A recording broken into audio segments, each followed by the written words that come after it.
कि जितने भी जराइम हैं, जितने भी गुनाह हैं, सबका जो बुनियादी तौर पर उसकी वजह अगर नजर आएगी तो ये कि इंसान मरने के बाद उठाए जाने का जो बुनियादी अकीदा है उसको भूलता जा रहा है, उसको फरामोश करता जा रहा है।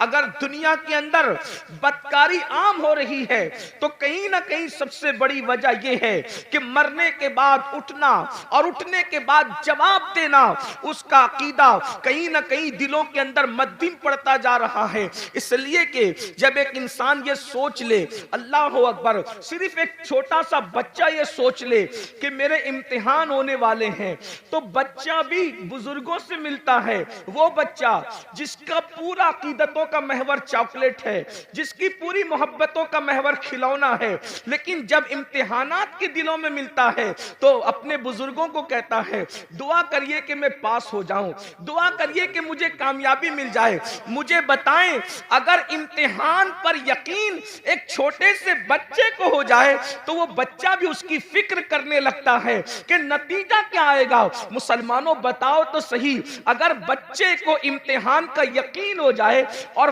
फेल होने और पास होने के फवायद और नुकसानात पता चल जाए तो वो बच्चा पूरी ताकत झोंक देता है कि मैं किसी तरह से इम्तिहान में कामयाब हो जाऊं। छोटे बच्चे इम्तिहान के दिनों में खेलना कूदना छोड़ देते हैं, रातों को स्टडी करने लगते हैं, रात जगना शुरू कर देते हैं। अल्लाह अकबर, क्या हम अपने बच्चों से भी गैर गुजरे हो गए?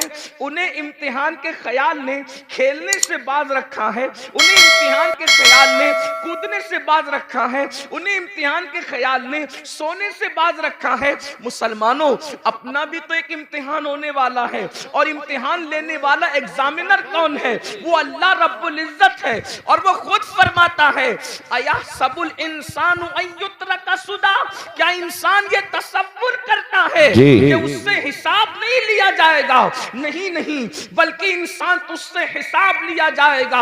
अल्लाह अकबर, अंदाजा फरमाए, और हिसाब कौन लेगा?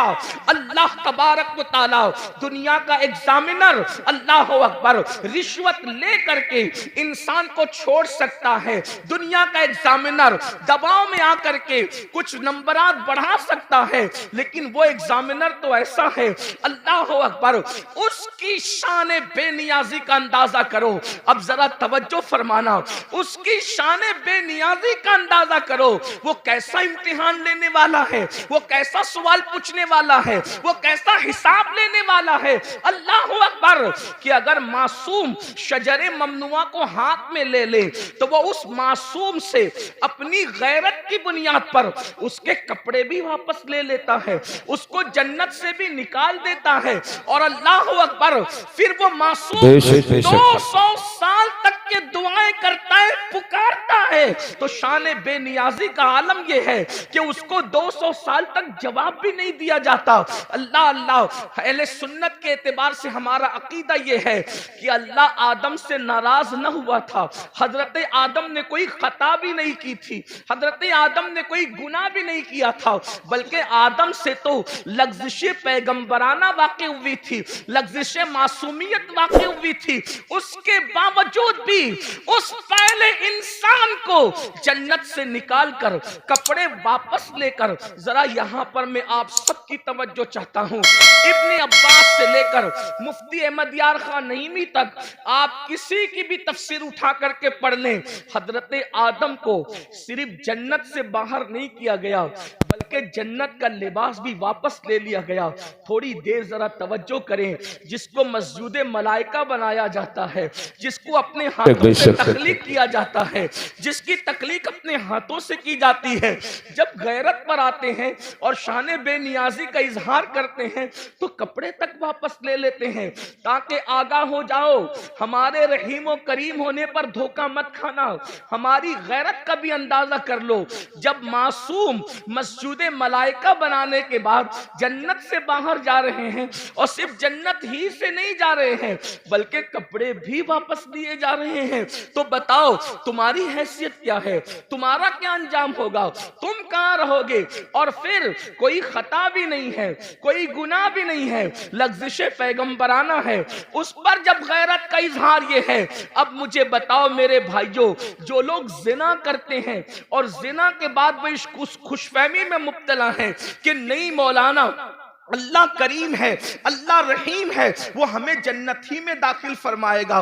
कोई लड़कों के साथ बदकारियां करते हैं और फिर ये तसव्वुर करते हैं कि मौलाना अल्लाह तो बख्शने वाला है, वो रहीम व करीम है। जो लोग सूद के धंधे करके हराम लुक्मा अपने पेट में डालते हैं, फिर भी उनका ख्याल ये है कि अल्लाह रहीम व करीम है, वो हमें बख्श देगा। तो वो ये लोग ये सब चीजें नहीं देखते क्या कि अल्लाह रब्बुल इज्जत ने पहला इंसान जो तमाम नबियों का बाबा है, जो तमाम वलियों का बाबा है, जो तमाम सहाबा का बाबा है, यानी सारे इंसानों के जो बाप हैं, उनके साथ इजहार गैरत करके हमें मुतनब्बे फरमाया, हमें तंबीह फरमाई कि हमारी शान बेनियाजी का अंदाजा करो। वही अल्लाह हमसे हिसाब लेगा, रब तबारक व तआला हिसाब लेगा। अब बताओ मुसलमानों, हमने हिसाब की क्या तैयारी की है?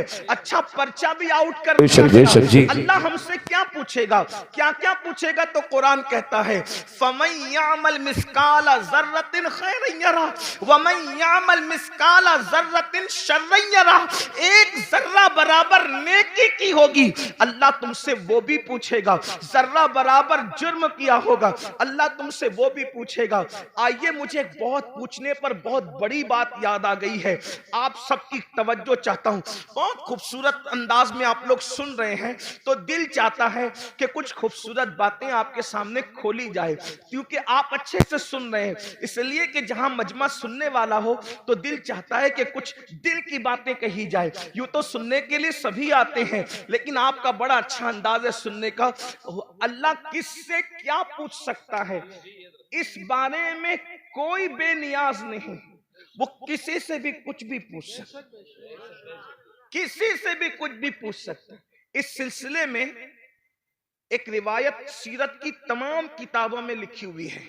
अब बहुत ध्यान से सुनना, आने जाने वालों पर ध्यान देने की बजाय अब आप मेरी गुफ्तगू की तरफ ध्यान दें। सीरत की किताबों में सब ने ये वाकया लिखा है। इब्ने इसहाक को भी ले लें और उनके बाद सारे सीरत निगार कमोबेश अल्फाज की कमी ज्यादती के हवाले से, लेकिन वाकया यही है जिसका मफहूम पेश किया जा रहा है।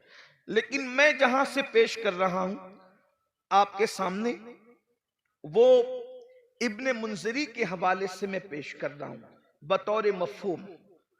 अब गौर करें, इस रिवायत के रावी है सैयदना सिद्दीक अकबर रदी अल्लाह तआला, अफजलुल बशर बादल अंबिया बितहकीक सैयदना सिद्दीक अकबर रदी अल्लाह तआला। यूं तो सिद्दीक अकबर की से रिवायतें बहुत कम मरवी है, लेकिन सिद्दीक अकबर से जो रिवायतें हैं उन रिवायतों का भी कोई जवाब नहीं।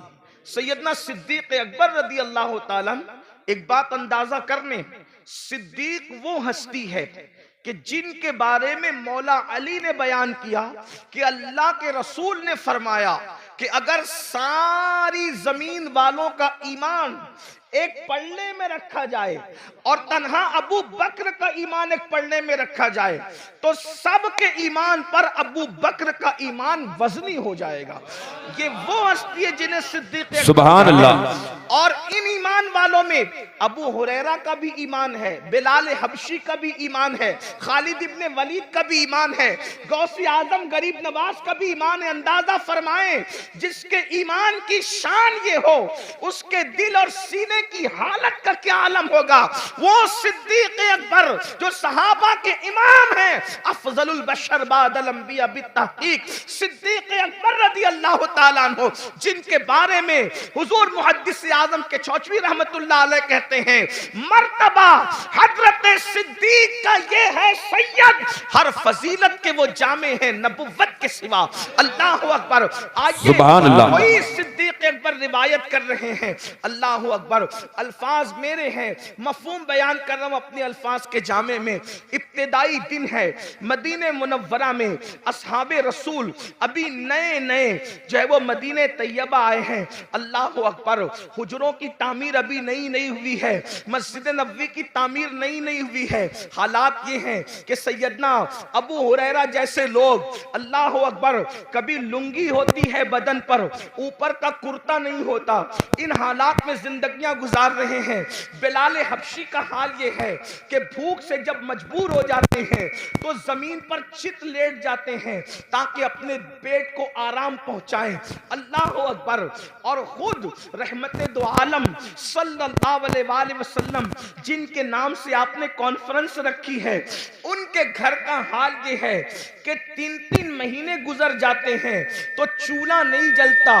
अल्लाह के रसूल अलैहिस्सलाम के घर में 3 महीने, कोई मुबालगा नहीं, ये अल्लाह के रसूल की सबसे प्यारी ज़ौजा उम्मुल मोमिनीन सैयदा आयशा सिद्दीक़ा फरमा रही है। अल्लाह अकबर। आप फरमाती हैं 3-3 महीने हो जाते, चूल्हा नहीं जलता अल्लाह के रसूल के घर में। तो सहाबा ने पूछा, जब हुजूर के घर में चूल्हा नहीं जलता था तो तुम लोग किन चीजों पर इत्तेफा करते थे, क्या खाते थे, कैसे जिंदगी गुजारते थे? तो उस वक्त अम्मा आयशा पाक फरमाती हैं, उस वक्त हम लोग 2 काली चीजों पर अपना वक्त गुजार लेते थे। आपने फरमाया, जिसको हदीस में रिवायत किया गया, कालत अस्वदैन, हम 2 काली चीजों पर गुजारा कर लेते थे। नंबर 1 खजूर, नंबर 2 पानी। इसी हदीस से इस्तेदलाल करते हुए इमाम अहले सुन्नत ने पानी का रंग जब पूछा गया तो आपने फरमाया कि पानी का रंग काला है, इसलिए कि लोग अब तक पानी को बेरंग समझते हैं। लेकिन मुफ्ती 4 मिल्लत उम्मुल मोमिनीन सैयदा आयशा सिद्दीका ने पानी का रंग खुद मुतय्यन फरमा दिया कि पानी का रंग काला होता है। इसकी एक अलग तहकीक, अलग तफसील है, मेरा उन्वान वो नहीं। लेकिन उम्मुल मोमिनीन क्या फरमा रही है, हम 2 काली चीजों पर इक्तिफा कर लिया करते थे, खजूर और पानी। अल्लाह अकबर। अब आइए, अल्लाह अल्लाह, हुजूर के घर का ये हाल है। इससे मैं अपने जवानों से ये भी कहना चाहता हूं, ये जो यूपी की जमीन पर 5 वक्त देहात देहात में अजान गूंज रही है, बिहार, बंगाल, शाम, यमन, ये जो जमीनों पर देहातों में भी आवाज अजान की गूंज रही है, इसमें हुजूर अलैहिस्सलाम की मेहनतें कितनी हैं। इतनी मेहनतें कि जिसने अपने घर में 3-3 महीने तक चूल्हा नहीं जलाया और इस्लाम की शमा को जलाने के लिए इतनी मेहनत फरमाई, जरा गौर तो करें। अल्लाह अकबर। जब मुसलमान होकर हम अल्लाह के दीन को पीठ के पीछे डालते होंगे तो उस वक्त रसूलुल्लाह के दिल पर क्या गुजरती होगी, अल्लाह के रसूल अलैहिस्सलाम को कितनी अजियत पहुंचती होगी, कितनी तकलीफ पहुंचती होगी, इसका एहसास करो। क्योंकि पूरा ये जो मजमा है, ये सब अपने आप को आशिक़ रसूल कहलाने वाला मजमा है। मैं आपसे पूछूं, अगर अपना बाप एक वक्त तो भूखा रहकर बिल्डिंग बनाता है और उस बिल्डिंग पर कोई पत्थर फेंक दे तो लोग कहते हैं, मौलाना मेरे बाप ने भूखा रहकर ये बिल्डिंग बनाई है। एक टाइम भूखा रह के बाप ने बिल्डिंग बनाई है तो उस बिल्डिंग से आपको कितना प्यार है। ये जो इस्लाम की इमारत तुम्हें नजर आ रही है, ये जो कुरान की इमारत तुम्हें नजर आ रही है, ये जो दीन की इमारत तुम्हें नजर आ रही है, ये जो नमाज, रोजा, हज, ज़कात की ये खूबसूरत इमारत तुम्हें नजर आ रही है, इसमें रसूलुल्लाह ने 3-3 महीने तक घर में चूल्हा नहीं जलाया। 3 महीना किसको कहते हैं? अल्लाह अकबर। अगर वाकई इश्क रसूल सीनों में जिंदा है तो थोड़ी देर के लिए तसव्वुर करो, हम तो 3 टाइम पेट भर के खाते हैं और मौज मस्ती करते हैं, जराइम करते हैं, गुनाह करते हैं। सोचो, जिसने अल्लाह के दीन की शमा को जब जलाने के लिए घर के चूल्हे बुझा दिए, उस रसूल के दिल पे क्या गुजरती होगी जब हुजूर का कोई उम्मती गुनाह करता होगा। आज मुसलमान कितनी सादगी से कहता है, मौलाना हम लुट रहे हैं, हम पिट रहे हैं, हम तबाह हो रहे रहे हैं, हम बर्बाद हो रहे हैं। मैं एक वजह बयान करूं, जो कौम कब्र अनवर में अपना नबी का दिल दुखाए वो कौम लुटेगी नहीं तो कौन लुटेगा, वो कौम पिटेगी नहीं तो कौन पिटेगा, वो कौम तबाह ना होगी तो कौन तबाह होगा, वो कौम बर्बाद ना होगी तो कौन बर्बाद होगा। लोग कहते हैं काश हजरत सुलेमान अलैहिस्सलाम की दुनिया में हुकूमत होती तो आज क्या दिन होते। मैं आपसे कहूं, अगर फिरौन की हुकूमत ना भी होती और हजरत सुलेमान की हुकूमत आज होती तो आपको बताऊं आपके साथ वही कुछ किया जाता जिसके आप मुस्तहिक है। क्यों?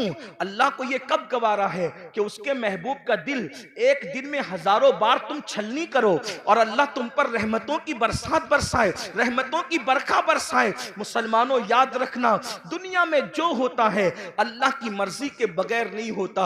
आज हमारे घरों से धुआं न उठता अगर हम हुजूर का दिल न दुखाते। माँ का जो दिल दुखाए, मरते वक्त उसकी जबान पे कलमा नहीं आता। माँ का जो दिल दुखाए वो दुनिया में जलील होता है। जब माँ का दिल दुखाने वाले का अंजाम ये है तो रसूलुल्लाह का दिल जो कब्र अनवर में दुखाते हैं, अपने आप में डूब कर सोचो एक दिन में कितनी मर्तबा मेरे नबी का दिल दुखाते हो। जो रसूल जानवर का भी दिल दुखाने से मना करे, जो नबी पिस्सू और मक्खी पर जुल्म करने से मना करे, जो रसूल मुर्गी और कुत्ते और बिल्ली पे जुल्म करने से मना करे, तुम अपने नबी का दिल छलनी कर रहे हो अल्लाह, और फिर उस पर तुम ये तमन्ना करते हो कि ये होगा वो होगा। मुसलमानों, सैयदना फारूक आजम रिवायत करते हैं, जिसको फकी अबुल्लाह समरकंदी ने लिखा, कि तुम छोटे से छोटा भी गुनाह करते हो तो उससे हुजूर का दिल दुखता है। उससे हुजूर का अल्लाह। सोचो, अल्लाह कब्र में नबी का इतना ख्याल फरमाए कि 70,000 फरिश्ते सुबह को भेजे कि शाम तक तुम दुरूद पढ़ो महबूब पर, और 70,000 शाम को भेजे कि तुम सुबह तक दुरूद पढ़ो मेरे नबी पर। अल्लाह खुद भी दुरूद भेजे, फरिश्तों को भी दुरूद भिजवाए कि तुम भी दुरूद भेजो, और एक बार जो फरिश्ता आ जाए दोबारा फिर वो आ नहीं सकता। और हम क्या भेज रहे हैं? जिना के तीर, दाढ़ी मुड़ाकर तीर, गाने सुनकर तीर, औरतों पे जुल्म करके तीर, गुनाहों को करके तीर। सोचो, जो कौम, ऐसी भी कौम दुनिया में कोई गुजरी है जो अपने नबी का दिल छलनी करे, नबी के दिल पे नश्तर लगाए? सोचो, वो दिल, जिस दिल का ख्याल कुदरत को इतना है कि सिर्फ नजरें उठ जाए हसरत से तो अल्लाह किबला बदल दे और बता दे कि मैं बेनियाज होकर तेरी खुशी के लिए किबला बदल सकता हूं, तो वो बेनियाज होकर किबला बदल दे और हम मजबूर और गुलाम होकर अपनी जिंदगी नहीं बदल सकते, जिंदगी में तब्दीली नहीं ला सकते। हजारों की महफिलें जमा हो रही है तकरीर सुनने के लिए, जिंदगी बदलने कितने आ रहे हैं, जिंदगी तब्दील करने कितने आ रहे हैं। बस इतना ही अर्ज करना चाहता हूं, यही तो हमारा रोना है कि हम सबके दिल का ख्याल करते हैं। दुकान बंद करके शादी में क्यों जा रहे हो? पता है यार, दोस्त के बेटे की शादी है, मेरा यार नाराज ना हो जाए।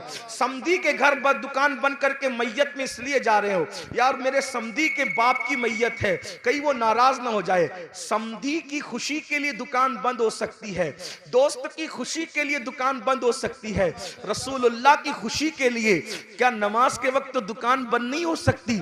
बताओ तो सही मुसलमानों, सबकी खुशी का ख्याल कर रहे हो, नबी की खुशी का ख्याल कब करोगे? सबके ही बुलावे पर जा रहे हो, नबी के बुलावे पर कब आओगे? ये मौजिन जो 5,000 रुपये को तुमने रखा है, ये उसकी आवाज नहीं है, आवाज उसकी है, मगर वो नबी का नुमाइंदा बनकर तुम्हें बुला रहा है। हय्या अलस सलाह, आओ नमाज के लिए। उस आवाज को मामूली मत समझना, इसलिए कि वो रसूलुल्लाह का मुकर्रर करदा नुमाइंदा है जो 5 वक्त बुला रहा है। वरना अजान का मकसद तो सिर्फ इतना ही है, हय्या अलस सलाह, बस हय्या अलस सलाह के अलावा अजान का मकसद क्या है? मगर अजान शुरू कहां से होती है? अल्लाहु अकबर, अल्लाहु अकबर, यानी नमाज के लिए बुलाने वाला शुरू कर रहा है। मुझे जिसने खड़ा किया है, जिसका मैं नुमाइंदा बन करके तुम्हें बुला रहा हूं, वो कोई मामूली हस्ती नहीं है। अल्लाहु अकबर, अल्लाहु अकबर, अल्लाह सबसे बड़ा है, अल्लाह सबसे बड़ा है। ज़हन में सवाल आता है, जब अल्लाह सबसे बड़ा है तो वो है कैसा? अशहदु अल्ला इलाहा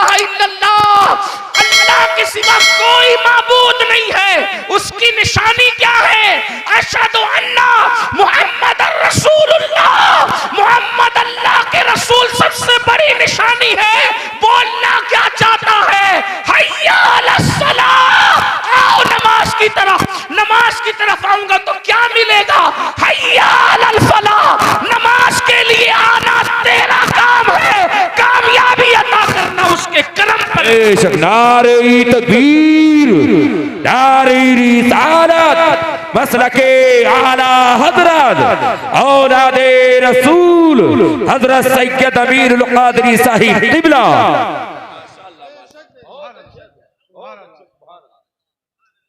फलाह अरबी लुगत में इतना जामे लफ्ज है कि हर कामयाबी को यह समेट लेता है। जिसमें हर कामयाबी आ जाए उसी को फलाह कहते हैं।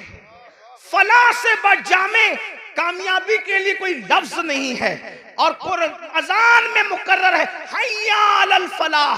दौलत की कामयाबी चाहिए, नमाज की तरफ आओ। औलाद चाहिए, नमाज की तरफ आओ। इज्जत चाहिए, नमाज की तरफ आओ। बुलंदी चाहिए, नमाज की तरफ आओ। हुकूमत चाहिए, नमाज की तरफ आओ। तिजारत चाहिए, नमाज की तरफ आओ। उम्र में बरकत चाहिए, नमाज की तरफ आओ। हत्ता के याद रखना, बड़े से बड़ा लीडर जमीन पर चमचे पालकर बाजारी इज्जत तो हासिल कर सकता है, मगर कब्र में इज्जत हासिल करना किसी के बस का नहीं है। मगर नमाज वो अजीम सरमाया है जिसको पढ़ने के बाद आदमी कब्र में भी इज्जतदार हो जाता है। शर्त यह कि सीने में इश्क रसूल हो। मेरे इमाम कहते हैं नकीरैन करते हैं ताजीम मेरी, नकीरैन करते हैं ताजीम मेरी, फिदा हो के तुझ पे ये इज्जत मिली है। अगर नमाज पढ़ोगे तो कब्र में फरिश्ते भी इज्जत से पेश। आपसे आप कहते हो ट्रेन में टीसी इज्जत से पेश नहीं आता। मैंने कहा नमाज पढ़ा होता तो ऐसा नहीं होता। हुजूर से वफा की होती यार। कब्र में जब फरिश्ते इज्जत से पेश आ सकते हैं तो ट्रेन के टीसी की क्या हैसियत है। जो नबी से वफादारी फरिश्तों के दरमियान मुअज़्ज़ज़ बना दे, वो पुलिस के दरमियान मुअज़्ज़ज़ क्यों ना बनाएगी? वो मालदारों के दरमियान मुअज़्ज़ज़ क्यों ना बनाए? आप देखो बहुत सारे उलमा आपके दरमियान आते हैं, उनकी माशी हालत उतनी मजबूत नहीं होती जितनी तुम्हारी होती है, फिर भी तुम हाथ बांध के क्यों खड़े रहते उनके सामने? खुदा ने करोड़पतियों को एक आलिम के सामने हाथ बांध के क्यों खड़ा करवा दिया? अल्लाह बता रहा है देख ले मेरे वफादार पर इनाम है। यहां मालदारों को हाथ बंधवा दिया है और कब्र में नकीरैन इज्जत करते नजर। नबी से वफा तो करके देखो। सबके लिए वफा, हुजूर के लिए वफा नहीं। बात दूर निकली। अर्ज कर रहा था इब्तिदाई दौर है इस्लाम का, मदीने मुनव्वरा में सिद्दीक अकबर रावी है। सिद्दीक अकबर कहते हैं मुझे इतनी भूख लगी थी कि मेरे घर में कुछ नहीं था। सिद्दीक अकबर कहते और कई दिन हो गए थे, तकरीबन कमोबेश 3 दिन। भूख से जब मेरा पेट खाली हुआ और कमर की तरफ लगने लगा तो मैंने सोचा चलो दोपहर की चिलचिलाती धूप है, चल करके किसी के घर कुछ खा लेंगे। दोपहर में जब मुझे कोई देखेगा कि अबू बकर दोपहर में धूप में कहां फिर रहे हो, तो फिर मैं कह दूंगा कि भूख लगी है तो मुझे कुछ खिला देगा। इधर सिद्दीक अकबर निकले, उधर फारूक आजम से सामना हुआ। फारूक आजम और सिद्दीक दोनों ने एक दूसरे को सलाम किया और फारूक आजम ने पूछा अबू बकर मेरे भाई, इस धूप में, चिलचिलाती धूप में क्यों निकले हो? इतनी धूप में तो तुम निकलते भी नहीं, क्यों निकले हो? सिद्दीक अकबर ने कहा उमर मुझे भूख लगी है, 3 दिन का भूखा हूं, घर में कुछ नहीं है, इसलिए वो भूख मुझे घर से बाहर लाई है। लेकिन मेरे भाई उमर तुम भी तो इस धूप में बाहर निकलते नहीं, तुम क्यों निकले हो? कहा मेरे भाई जो तुम्हारा हाल है वही मेरे घर का भी हाल है। 3 दिन से मैंने भी कुछ नहीं खाया, सोचा दोपहर का वक्त है, कोई मुझे देख लेगा, पूछेगा कि इस धूप में क्यों फिर रहे हो, तो कहूंगा भूख लगी है तो कुछ खा करके भूख को मिटा दूंगा। अभी दोनों में ये गुफ्तगू हो रही थी कि आमिना के लाल काशान अक़दस से मुकम्मल शान शौकत के साथ बाहर निकले, जिनकी शान मेरे इमाम यूं कहते हैं आसमां खान, जमी खान, जमाना मेहमान, साहिबे खाना लक़ब किसका है, तेरा तेरा कौन देता है देने को मुंह चाहिए, देने वाला है सच्चा हमारा नबी। बेशक सरकार को आते देखा, आका ने दोनों को सलाम किया। दोनों ने अर्ज़ की हमारे माँ बाप आप पे कुर्बान आका, इस चिलचिलाती धूप में आप बाहर नहीं तशरीफ लाते, आप इस धूप में कहां जा रहे हैं, हमें काम बता दे क्या है। आका ने फरमाया अबू बकर उमर पहले ये बताओ तुम दोनों यहां क्या कर रहे हो। आका अलैहिस्सलाम ने कुछ कहने के बजाय फरमाया तुम दोनों क्या कर रहे हो। दोनों ने नजरें झुका के कहा कासिम नेमत से या रसूल अल्लाह, 3 दिन से भूखे हैं, घर में कुछ मिला नहीं, बाहर आ गए, भूख बाहर लाई है कि हम कुछ खा ले किसी के यहाँ जाके। लेकिन आका आप क्यों बाहर आए। सरकार ने फरमाया तुम्हारे घर में 3 दिन से चूल्हा नहीं जला, लेकिन इस वक्त मेरे घर में महीना भर हो गया, महीने भर से मेरे घर में चूल्हा नहीं जला है। मुझे भी भूख की शिद्दत ने बेताब किया। मैंने सोचा किसी के घर जाकर उसको नवाजा जाए और उसके घर जाके कुछ खाया जाए। सहाबा रोने लगे। यहाँ आगे बढ़ने से पहले एक जुमला कहता हूं, सहाबा पर कुछ कमेंट करने से पहले ये कुर्बानियां भी सोच लिया करो कि क्या कुर्बानियां थी। आज दूसरों के देखा देखी अगर सुन्नी कहलाने वाले भी असहाब की